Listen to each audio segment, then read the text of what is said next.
Hi every one. So after plus to എന്ത് ചെയ്യണം അല്ലേ? പ്ലസ് ടുവിന് ശേഷം ഹായ് മാം. സോ നമ്മളോട് കുട്ടികളെല്ലാവരും ചോദിക്കുന്നൊരു ചോദ്യമാണ്, ആഫ്റ്റർ പ്ലസ് ടുവിന് ശേഷം ബി കോം അല്ലെങ്കിൽ BBA ഇതുപോലുള്ള കോഴ്സ് ഓപ്റ്റ് ചെയ്യുന്നതിൻ്റെ ഒരു ഓപ്പർച്യൂണിറ്റി എന്താണ് എന്നുള്ളതാണ്. Okay. Of course after plus two commerce B com or BBA is a good choice. അതല്ലാതെ നമുക്ക് പറയാൻ പറ്റില്ല. കാരണം ഇപ്പോൾ ചില കുട്ടികൾക്ക് പെട്ടെന്ന് കരിയർ ഒന്ന് സെറ്റിലായി ഒരു ചെറിയ ജോലിയിലൊക്കെ കയറണം എന്നുണ്ടെങ്കിൽ ഇപ്പോൾ ബികോം നമ്മൾ നോക്കുകയാണെങ്കിൽ ഡിഫറെൻറ്റ് സ്പെഷ്യലൈസേഷനിൽ അവർക്ക് ചെയ്യാൻ പറ്റും. ബികോം ഫിനാൻസ് അല്ലെങ്കിൽ ബികോം കോർപ്പറേഷൻ അവൈലബിൾ ആണ്, ബികോം കമ്പ്യൂട്ടർ ആപ്ലിക്കേഷൻ അവൈലബിൾ ആണ്. സോ ബികോം ഫിനാൻസ് ഒക്കെ എടുത്ത് ഒരു ചെറിയൊരു ഡിമാൻഡബിൾ ആയിട്ടുള്ള ടാലി പോലുള്ള എന്തെങ്കിലും ഒരു കോഴ്സൊക്കെ ചെയ്ത് കഴിഞ്ഞാൽ പെട്ടെന്ന് തന്നെ അവർക്ക് എന്ത് ചെയ്യാൻ സാധിക്കും, ജോലിയിലൊക്കെ പ്ലേസ് ചെയ്യാൻ സാധിക്കും. അതല്ല ബാങ്കിങ് പോലുള്ള മേഖലയിലേക്ക് പോകണമെന്നുണ്ടെങ്കിൽ അവർക്ക് എന്ത് ചെയ്യാൻ സാധിക്കും, ബികോം പഠിച്ചിട്ട് അവർക്ക് എക്സാം എഴുതിയിട്ട് കയറാൻ വേണ്ടിയിട്ട് പറ്റും. അതല്ലെങ്കിൽ കോപ്പറേറ്റീവ് ബാങ്കൊക്കെ ഫോക്കസ് ചെയ്യുകയാണെങ്കിൽ ബികോം കോർപ്പറേഷൻ അവർക്ക് എക്സ്ക്ലൂസീവ്ലി കോപ്പറേറ്റീവ് എക്സാംസിന് വേണ്ടിയിട്ട് ആ ഒരു ഡിഗ്രി അവർക്ക് എടുക്കാൻ പറ്റും. സോ അതൊരു ഗുഡ് ചോയ്സ് തന്നെയാണ്, അല്ല എന്നല്ല. ബട്ട് ഇത്രയും കോമ്പറ്റീറ്റീവ് ആയിട്ടുള്ള ഈ ഒരു സമയത്ത് നമ്മുടെ കുട്ടികൾക്ക് സാധാരണ ഒരു ബികോം അല്ലെങ്കിൽ സാധാരണ ഒരു BBA മതിയോ എന്നുള്ളതാണ് ഇവിടുത്തെ ഒരു പ്രശ്നം. Fine, okay. സോ ഇതുപോലെ നമ്മൾ ബി കോം അല്ലെങ്കിൽ BBA ചെയ്യുന്നു. എന്നാൽ ബി കോം ഓർ BBA നമ്മൾ നാട്ടിൽ ചെയ്യുന്നതാണോ അല്ലെങ്കിൽ പുറത്തെ ഏതെങ്കിലും യൂണിവേഴ്സിറ്റികൾ ചെയ്യുന്നതായിരിക്കോ എപ്പോഴും നമുക്ക് ബെറ്റർ? ഓഫ് കോഴ്സ് അവർ എന്താ 12th വരെ കുട്ടികൾ എന്തായാലും കൂടുതലായിട്ടും വീടിൻ്റെ അടുത്തുള്ള ഏതെങ്കിലും സ്കൂൾസൊക്കെ ആയിരിക്കും അവർ കൂടുതലായിട്ട് ഓപ്റ്റ് ചെയ്തിട്ടുണ്ടായിരിക്കുക. സോ ഇത്തവണ അവരെന്ത് ചെയ്യട്ടെ, പുറത്തേക്ക് പോട്ടെ. അവർക്കിപ്പോൾ CUT എക്സാം ഒക്കെ എഴുതിയിട്ട് സെൻട്രൽ യൂണിവേഴ്സിറ്റീസൊക്കെ പോവുകയാണെന്നുണ്ടെങ്കിൽ കുറച്ചും കൂടി എക്സ്പോഷർ കിട്ടും കരിയറിന്. കാരണം അവിടെ ഇന്ത്യയിൽ നിന്നുള്ള പല ഭാഗത്തു നിന്നുള്ള കുട്ടികളായിട്ട് അവർക്ക് ഒരു ഇൻട്രാക്ഷൻ കിട്ടുന്നുണ്ട്. പിന്നെ പല യൂണിവേഴ്സിറ്റീസ് അവർക്ക് പ്ലേസ്മെൻ്റ് ഒക്കെ അവൈലബിൾ ആക്കുന്നുണ്ട്. സോ അവർക്ക് അവരുടെ ഡിഗ്രി കഴിയുന്ന മുന്നേ തന്നെ ഇൻ്റർവ്യൂസും കാര്യങ്ങളൊക്കെ കിട്ടി അവർക്ക് എവിടെയെങ്കിലുമൊക്കെ പ്ലേസ് ആവാൻ സാധിക്കും. പിന്നെ ഒരുപാട് കാര്യങ്ങൾ, ഒരുപാട് ഓപ്പർച്യൂണിറ്റീസ് അവിടെ നിന്നും കിട്ടുന്നതാണ്. സോ നാട്ടിലൊരു ചെറിയൊരു കോളേജിൽ ഒതുങ്ങുന്നതിന് പകരം അവർ ഓഫ് കോഴ്സ് പുറത്ത് പോകുന്നതായിരിക്കും കുറച്ചും കൂടി ഒരു ബെറ്റർ എന്ന് പറയുന്നത്. അതുപോലെ തന്നെ എല്ലാ കുട്ടികളുടെയും ഒരു ഡ്രീം ഡെസ്റ്റിനേഷനാണ് IIM എന്ന് പറയുന്നത്. IIM പോലുള്ള ഇൻസ്റ്റിറ്റ്യൂഷനുകൾ പഠിച്ചു കഴിഞ്ഞാൽ കുട്ടികൾക്കുള്ള ഒരു ഓപ്പർച്യൂണിറ്റീസ് അല്ലെങ്കിൽ അവർക്ക് അവിടെ ഉണ്ടാവുന്ന ഒരു ഗ്രോത്ത് എന്ന് പറയുന്നത് എന്താണ്?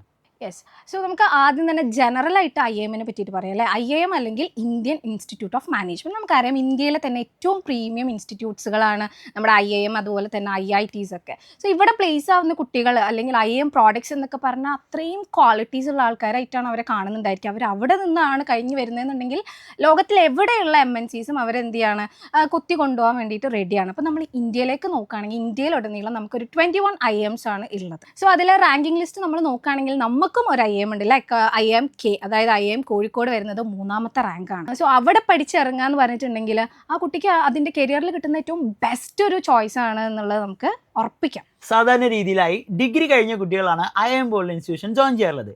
എന്നാൽ പ്ലസ് ടു കഴിഞ്ഞ കുട്ടികൾക്ക് അവിടെയുള്ള ഒരു ഓപ്പർച്യൂണിറ്റി എന്താണ്? അത് ഇപ്പോൾ പറഞ്ഞത് കറക്റ്റാണ്. നമ്മൾ നോക്കുകയാണെങ്കിൽ IIMs സാധാരണയായിട്ട് പ്രൊവൈഡ് ചെയ്യുന്നത് മാസ്റ്റേഴ്സ് പ്രോഗ്രാമാണ്. അതായത് മാനേജ്മെൻറ്റിൽ കരിയർ വേണം എന്നുള്ള കുട്ടികൾക്ക് മാസ്റ്റേഴ്സ് ചെയ്യാനുള്ള ഓപ്പർച്യൂണിറ്റീസാണ് IIMൽ ഉണ്ടായിരുന്നത്. ബട്ട് 2011 തൊട്ട് നമ്മൾ നോക്കുകയാണെങ്കിൽ അവർ എന്ത് ചെയ്തിട്ടുണ്ട്, ഇപ്പോൾ നമ്മൾ പറഞ്ഞു ഇന്ത്യയിൽ 21 IIMs ഉണ്ടെന്ന് പറഞ്ഞു. അതിലൊരു 5 IIMs എന്ത് ചെയ്തിട്ടുണ്ട്, 2011 ഒക്കെ തൊട്ട് IPM സ്റ്റാർട്ട് ചെയ്തിട്ടുണ്ട്. അതായത് ഇൻറ്റഗ്രേറ്റഡ് പ്രോഗ്രാം ഇൻ മാനേജ്മെൻറ്റ്. അതായത് UG PG രണ്ടും കൂടെ മിക്സ് ചെയ്തിട്ട് ഒരു 5 വർഷത്തെ പ്രോഗ്രാമാണ്. അത് നമുക്ക് 12th കഴിഞ്ഞ കുട്ടികൾക്ക് ഡയറക്റ്റ്ലി എന്ത് ചെയ്യാൻ സാധിക്കുന്നുണ്ട്, അവർക്ക് ആ ഒരു ഓപ്പർച്യൂണിറ്റി യൂസ് ചെയ്യാൻ വേണ്ടിയിട്ട് സാധിക്കും. 12th കഴിഞ്ഞ കുട്ടികൾക്ക് ഡയറക്റ്റായിട്ട് IPMലൂടെ UG PG രണ്ടും കൂടെ എന്ത് ചെയ്യാൻ വേണ്ടിയിട്ട് സാധിക്കും. ഏതർ അവർക്ക് UG കഴിഞ്ഞിട്ട് ഡിസ്കണ്ടിന്യൂ ചെയ്തിട്ട് ജോലിയിൽ പ്ലേസ് ചെയ്യണമെന്നുണ്ടെങ്കിൽ അങ്ങനെ ആവാം. അതല്ലെങ്കിൽ അതിൻ്റെ കൂടെ തന്നെ അവർക്ക് PGയും കൂടി കംപ്ലീറ്റ് ചെയ്യാവുന്നതാണ്. സോ ഇത് നമ്മുടെ പ്ലസ് ടു 12th കഴിഞ്ഞ കുട്ടികൾക്കുള്ള ഒരു ഓപ്പർച്യൂണിറ്റിയാണ് ഈ IPM പ്രോഗ്രാംസ്. ഇത് നമ്മൾ ഇപ്പോൾ പറഞ്ഞ പോലെ 5 IIMs ഓൾറെഡി കൊടുക്കുന്നുണ്ട്. 2025 6ാമതൊരു IIM അമൃത്സർ കൂടി എന്ത് ചെയ്തിട്ടുണ്ട്, IPM ഇൻട്രൊഡ്യൂസ് ചെയ്തിട്ടുണ്ട്. സോ ഇനിയും വരും വർഷങ്ങളിൽ കൂടുതൽ IIMs എന്ത് ചെയ്യാൻ ചാൻസ് ഉണ്ട്, IPM പ്രോഗ്രാം ഒക്കെ ഇൻട്രൊഡ്യൂസ് ചെയ്യാൻ വേണ്ടിയിട്ട് സാധ്യതയുണ്ട്. സോ അങ്ങനെ ഇൻട്രൊഡ്യൂസ് ചെയ്യുന്ന സമയത്ത് 12th കഴിഞ്ഞ കുട്ടികൾക്ക് പിന്നെയും അവിടെ ഓപ്പർച്യൂണിറ്റീസ് എന്താവാണ്, കൂടിക്കൊണ്ടിരിക്കുകയാണ്. ഇനി നമ്മൾ നോക്കുകയാണെങ്കിൽ 2025 നമ്മുടെ IIM കാലിക്കറ്റ് എന്ത് ചെയ്തിട്ടുണ്ട്, BMS പ്രോഗ്രാം ഇൻട്രൊഡ്യൂസ് ചെയ്തിട്ടുണ്ട്. എന്ന് വെച്ചിട്ടുണ്ടെങ്കിൽ ബാച്ചിലർ ഇൻ മാനേജ്മെൻറ്റ് സ്റ്റഡീസ്. അത് ഒരു 4 ഇയർ അണ്ടർ ഗ്രാജുവേറ്റ് പ്രോഗ്രാമാണ്. അതും ഈ പറഞ്ഞ പോലെ 12th കഴിഞ്ഞ കുട്ടികൾക്ക് ഡയറക്റ്റായിട്ട് എന്ത് ചെയ്യാൻ സാധിക്കും, ആ ഒരു ഓപ്പർച്യൂണിറ്റി യൂസ് ചെയ്യാൻ വേണ്ടിയിട്ട് പറ്റും. ഫൈൻ. അതുപോലെ തന്നെ ഈ പറഞ്ഞ രീതിയിൽ ഇനിയിപ്പോൾ കുട്ടികൾക്ക് IIM പോലുള്ള ഇൻസ്റ്റിറ്റ്യൂഷൻ ജോയിൻ ചെയ്യണം, അങ്ങനെയാണെങ്കിൽ അവിടെയുള്ള ഒരു അഡ്മിഷൻ പ്രൊസീജിയർ എന്ന് പറയുന്നത് എന്താണ്?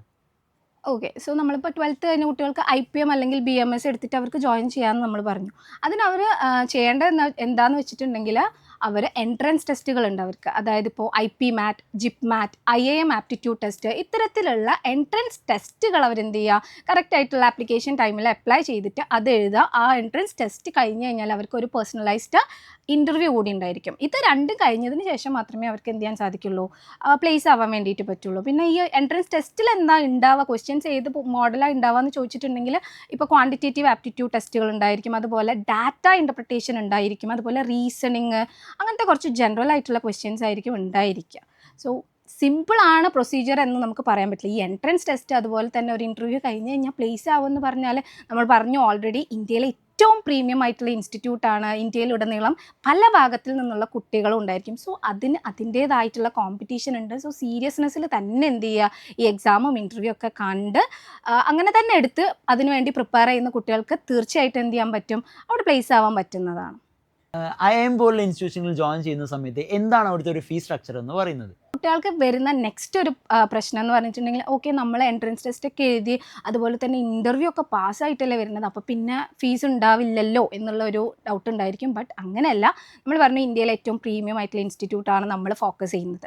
സോ അതിൻ്റേതായിട്ടുള്ള ഫീസും ഉണ്ട്. നമ്മളിപ്പോൾ IIM ഒക്കെ എടുത്ത് നോക്കിക്കഴിഞ്ഞാൽ ഇപ്പോൾ IPM ഒക്കെയാണ് നമ്മൾ പ്രോഗ്രാം നോക്കുന്നതെന്നുണ്ടെങ്കിൽ ഇയർലി LPA നമ്മൾ നോക്കുകയാണെങ്കിൽ എന്തായാലും ഒരു 6 to 7 lakhs എന്തായാലും വരും.